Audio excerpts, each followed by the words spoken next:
Salve, salve, galera. Mais um dia aqui pra gente fazer a resolução, né, da prova de física da Unitins. Lembrando que a Unitins é uma prova muito mais elaborada, onde durante a prova você pode estar encontrando questões meio duvidosas. Eu indico pra vocês que vocês peguem essas questões, né, vocês pulam logo, porque geralmente essas questões vão ser anuladas. Pra vocês terem ideia, na última prova teve 2 questões anuladas, e nessa prova agora de 2021.2 teve uma questão anulada, por estar mal elaborada, que foi a questão de número 4, né. Na verdade, a questão de número, deixa eu ver aqui qual foi o número da questão. Foi a questão de número 2. Essa questão aqui ela foi anulada, beleza? Então vamos dar início aqui à resolução. A primeira questão é uma questão cinemática aí bem simples que dá pra gente resolver. Bora lá. Fala o seguinte, fala que dois motociclistas, M1 e M2, percorrem uma trajetória retilínea conforme a figuraça aqui. Então aqui é o primeiro motorista, né? Eles estão sobre esse eixo. E aí o primeiro motorista ele tá aqui, né, na posição X. Então vou representar o primeiro motorista por essa bolinha e o segundo motorista por essa bolinha aqui em azul. Sabendo-se que ambos desenvolveram um movimento uniforme, ou seja, que não foi acelerado, né? Sua aceleração chegou a zero.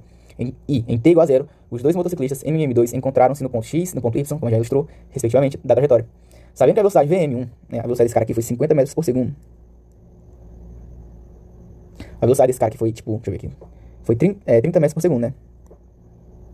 Então, pelo motorista que está na posição X, isso é uma velocidade muito maior do que o motorista que está na posição Y, né? A gente sabe que em determinado momento vai ocorrer uma ultrapassagem, já que eles estão em movimentos retilíneos uniforme, né? E a velocidade de M1 é maior que a de M2, então em determinado momento aí o M1 vai acabar passando o motorista M2. E a questão traz aí três assertivos, né, que nós devemos julgar se é verdadeiro ou se é falso. Basicamente, o primeiro item fala o seguinte: o instante que os motociclistas se encontrarão será igual a 8 segundos. A gente consegue calcular isso aqui, né, igualando a equação da posição e função do tempo. O movimento retilíneo, conforme sabemos que a posição final é uma relação da posição inicial, mais a velocidade que é constante vezes seu tempo, né? E aí a gente vai fazer duas relações. A posição de X, né, quem está em X, é a posição inicial de quem está em X, né, que a gente viu que é 50 metros. Ele está em um referencial, que é 50 metros aqui, né, a posição. Então 50. Mais a velocidade x, que é 50 também, né? Vezes o tempo. Beleza? Beleza. E para y, nós temos a mesma coisa.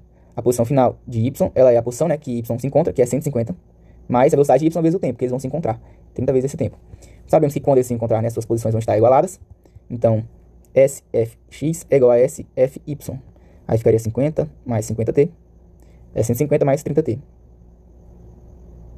Passa esse cara pra cá, né? Subtraindo. E esse cara pra cá também subtraindo. Aí ficaria 50 menos 30, que dá 20t. É igual, né, a 100. Aí a gente passa dividindo e a gente encontra o t igual a 5 segundos, beleza? Deixa eu ver se tá tudo certo. 50, esse cara tá 30. Esse lá ficou 20, esse lá ficou 100, né? E é isso aí, o tempo, né, galera, é 5 segundos. Então, após 5 segundos, né, eles vão acabar igual na sua posição. Então, o instante em que os motociclistas se encontrarão será t igual a 8 segundos? Não, então é falso.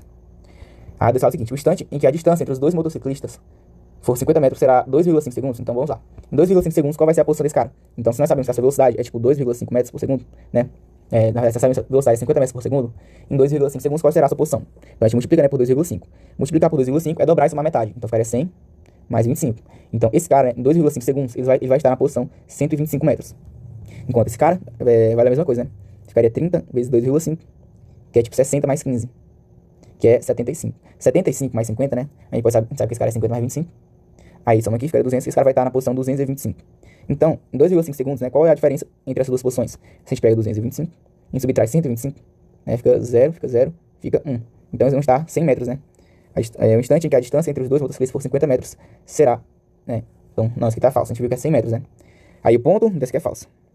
O ponto da trajetória que ocorrerá o encontro dos dois motociclistas será em 300 metros. A gente viu, né, que para eles se encontrarem é necessário passar aí 5 segundos. Então, fica o seguinte: em 5 segundos, né, a gente vai percorrer o quê? A gente percorreu 50 mais os 5 vezes a nossa velocidade, que é 50. 50 mais 250. E aí a gente vai estar na posição, né, 300 metros. Para x, né? Já para y, fica o seguinte: y a gente viu que está na posição 150, mais a velocidade dele vezes 5. Que é 150 mais 30 vezes 5, né, dá 150. Então ele se encontra aí na posição 300 metros. Ou seja, em 5 segundos, ambos vão se encontrar na mesma posição, que é o que sugere aqui o item 3. Então, a correta aqui, né, é o item C. Essa aqui é a 2 foi anulada e vamos para a próxima, beleza? Qualquer coisa aí vocês botem aí no comentário. Questão número 3. Essa questão aqui é bem interessante. Ó, fala o seguinte: sabe-se que 50% do volume de um corpo é composto por um material de 7 gramas por centímetro cúbico e 50% do restante possui densidade de 3 gramas por centímetro cúbico. De acordo com os dados apresentados, pode-se afirmar, né, que a densidade em gramas por centímetro cúbico desse corpo é. Bem, que é o seguinte: se você não precisa ter uma forma decorada, né, a gente consegue resolver isso aqui de maneira intuitiva. Então imagina que a gente tem um corpo, né?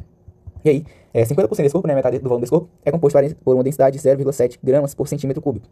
E a outra metade é 0,3 gramas por centímetro cúbico. Só pintar aqui, vai ficar mais didático. E aí, beleza, ele pergunta, né, qual é a densidade resultante desse corpo aqui, ó. Aqui, galera, a gente vai fazer o seguinte: a gente sabe, né, que metade do volume tem uma densidade e a outra metade tem outra densidade totalmente diferente. Então vamos supor, né, que esse corpo aqui, que tem um volume V, ele vai ter um volume aí de 1 litro, né, que é a mesma coisa disso aqui, de ser 1000 centímetros cúbicos. Então, desses 1000 centímetros cúbicos, né, nós sabemos que 500 vai apresentar a densidade 0,7 gramas por centímetro cúbico. E essa outra metade aqui também. E aí, pergunto pra vocês qual é a massa, então, né, desse volume aí de 1 litro. Porque a gente sabe, né, que a densidade, ela é a relação da massa sobre o volume. Se a gente descobre a massa que esses caras têm, e a gente já sabe o volume, né, a gente consegue descobrir a densidade. Então, beleza. Então, basicamente, a massa, né, ela é uma relação entre a densidade e o volume. Então, a massa aqui em 500 centímetros cúbicos vai ser o quê? Vai ser... Peraí, deixa eu ver se eu fiz certo. 1 litro é 1000 centímetros cúbicos? Não, porque, tipo, 1 centímetro cúbico, né, é igual a 1 ml. E 1 litro é 1000 ml. Então, tá correto, né? Então, tá correto. Beleza, então vamos lá. Peraí, deixa eu confirmar aqui. É 7 mesmo? Ah, não. Não é 0,3, aqui é 0,7. Tá pirando aqui já. Aqui é 7 e aqui é 3. Aí, beleza. Agora a gente consegue calcular a massa, que metade do volume que o recipiente tem. Que a gente já viu que a massa é uma relação entre densidade e volume. Então aqui a gente vai multiplicar por 7 e aqui a gente vai multiplicar por 3. Né, que dá uma massa de 500 vezes 7 é 3.500 gramas. E aí, aqui, né, 500 vezes 3 é a massa de 1.500 gramas. Aí, somando essas massas, né, vai descobrir que a densidade resultante vai ser 3.500 mais o 1.500, que a gente tem lá da outra metade, dividido, né, pelo volume que a gente tem, que é 1.000 centímetros cúbicos. Então, a densidade resultante, ela é, sem somar esses dois aqui, né, ficaria 5.000 sobre 1.000. E a gente descobre que a densidade resultante, né, ela é 5 gramas por centímetro cúbico. Que dá a alternativa B. A gente vai agora para a questão 4. Essa questão 4, né, é uma questão aí que basicamente é uma pegadinha, né, porque você precisaria saber o real significado, né, de peso medido. Mas vamos lá, vamos ler ela para aceitar a compreensão. Seguinte, sabendo-se que o percentual de erro permitido dos testes realizados para verificar o controle de qualidade não pode ser superior a 2%. Beleza. Já percebe que é uma questão mal formulada, né? Que você lê, você não entende muita coisa que está dizendo aqui, ó. Ele fala que o percentual de erro, né, de teste de controle não pode ser superior a 2%. Então, o percentual de erro permitido não pode ser superior a 2%, né? Então, o erro permitido, né, tem que ser menor ou igual a 2%. Beleza, tranquilo.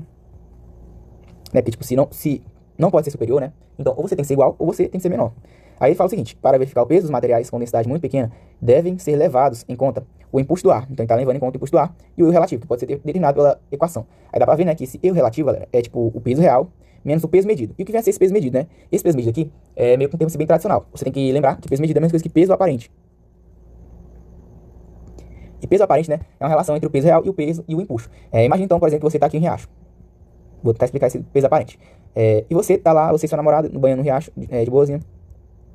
E você vai lá dentro d'água, né? Você percebe que ela fica um pouco mais leve. Por que ela fica um pouco mais leve quando você tenta levantar ela? Porque, né, além do peso dela, que tá atuando aqui pra baixo, tem também atuando nela aqui, uma força pra cima, que é o empuxo, né? Então o empuxo, ele meio que dá uma equilibrada aqui no peso.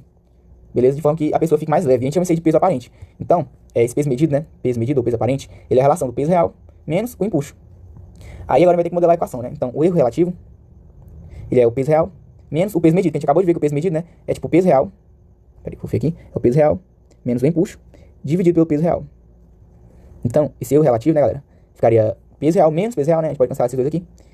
Menos o empuxo, com esse menos aqui vai ficar mais, então ficaria o empuxo dividido pelo peso real.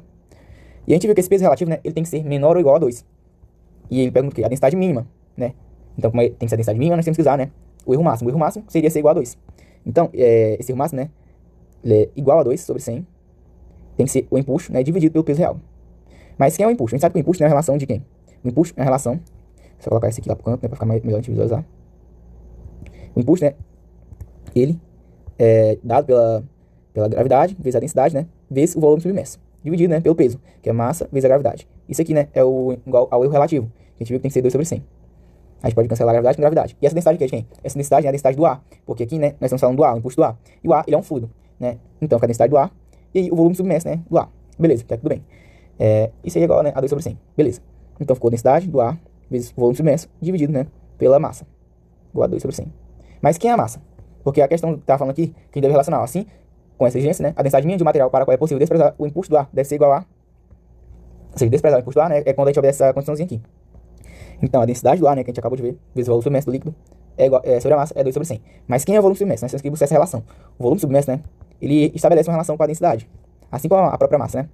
A gente vai colocar a massa fazendo a relação com a massa. Deixa eu só colocar esse negócio aqui no mesmo canto, porque tem pouco espaço para resolver a questão. A massa, a gente sabe que densidade é igual a massa sobre o volume. Mas a densidade de quem? A gente sabe que esse peso aqui, né, é o peso do material, que a questão está nos pedindo. É o peso do material. Então, né, a massa do material, a densidade do material e o volume do material, que é o volume submerso. Então, galera, a massa vai ser tipo a densidade do material vezes o volume submerso no fluido. Então, ficaria a densidade do ar vezes o volume submerso, né? O volume submerso de quem? O volume submerso do fluido. Dividido, né, pela densidade do material vezes o volume submerso do material. Isso aqui é igual a 2 sobre 100. Só que a gente sabe, né, que esse cara aqui, eles são iguais. Então, fica a densidade do ar dividido pela densidade do material é 2 sobre 100.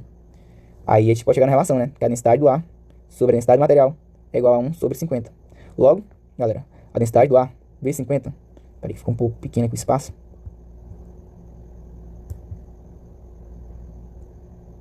Ai, que raiva. A densidade do A, né, vezes a densidade do material sobre 50, só ajeitar aqui. Então, a densidade do A vezes 50 é igual a densidade do material. Ou seja, a densidade do material, né, é 50 vezes a densidade do material. Aí, 30 vezes menor, não. Igual, não. 5 vezes menor que ou igual a densidade do ar, né? A densidade do ar tá aqui, não, a gente viu que é 50 vezes. 8 vezes, e aí a alternativa é 50 vezes maior que a densidade do ar. A densidade do material, né, é 50 vezes a densidade do material. A alternativa é. Questão número 5. Faz o seguinte. O gráfico a seguir representa o volume V em função da temperatura T, onde estão, né, representados os pontos X, Y, Z, que indicam 3 estados de uma mesma amostra de um gás ideal. É a mesma amostra. Se é a mesma amostra, né, a gente sabe que não vai variar o número de mols. Então, você vê, tipo, a mesma amostra, sabe que como é a mesma amostra, né? Ou seja, se você tem um bolo, você pega uma amostra desse bolo e divide em 3 pedaços. Você sabe que essas amostras são iguais, né? Então, de maneira análoga a um gás, se você pega várias amostras de um gás, por ser meio que homogêneo, né? Vamos ter o mesmo número de mols por volume. Então, vamos lá. Aí a questão pergunta o seguinte. Sabendo-se que Px, Py e Pz são as expressões referentes a cada estado indicado, pode-se afirmar que... Beleza, aí nós estabelecemos as relações entre essas expressões, né? Bem, nós temos aqui o ponto X, né? Temos o ponto X. Nós temos o ponto Y, o Z, né? E nós temos o ponto Y. Cada ponto tem associado a ele uma temperatura e uma pressão. Nós sabemos, né, que a equação de Clapeyron, ela estabelece uma relação entre pressão, volume, número de mols e temperatura. E na variação de temperatura, né, vezes a temperatura. Beleza. Basicamente, galera, vamos lá. A gente vai começar calculando, né, a pressão de cada um desses estados, do estado X, Y e Z. Para o estado X, né, vamos chamar aqui Px. Nós temos quem?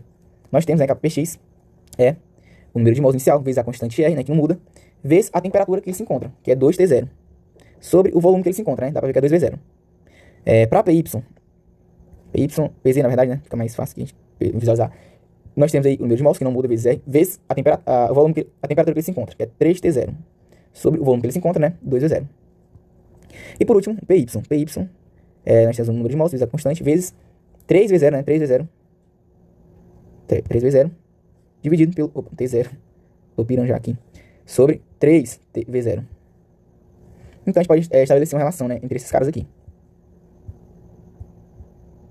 Bem, esse cara a gente vai perceber que a gente pode simplificar, né? Esse 2 com esse 2. A gente percebe que Px é tipo nRT0 V0.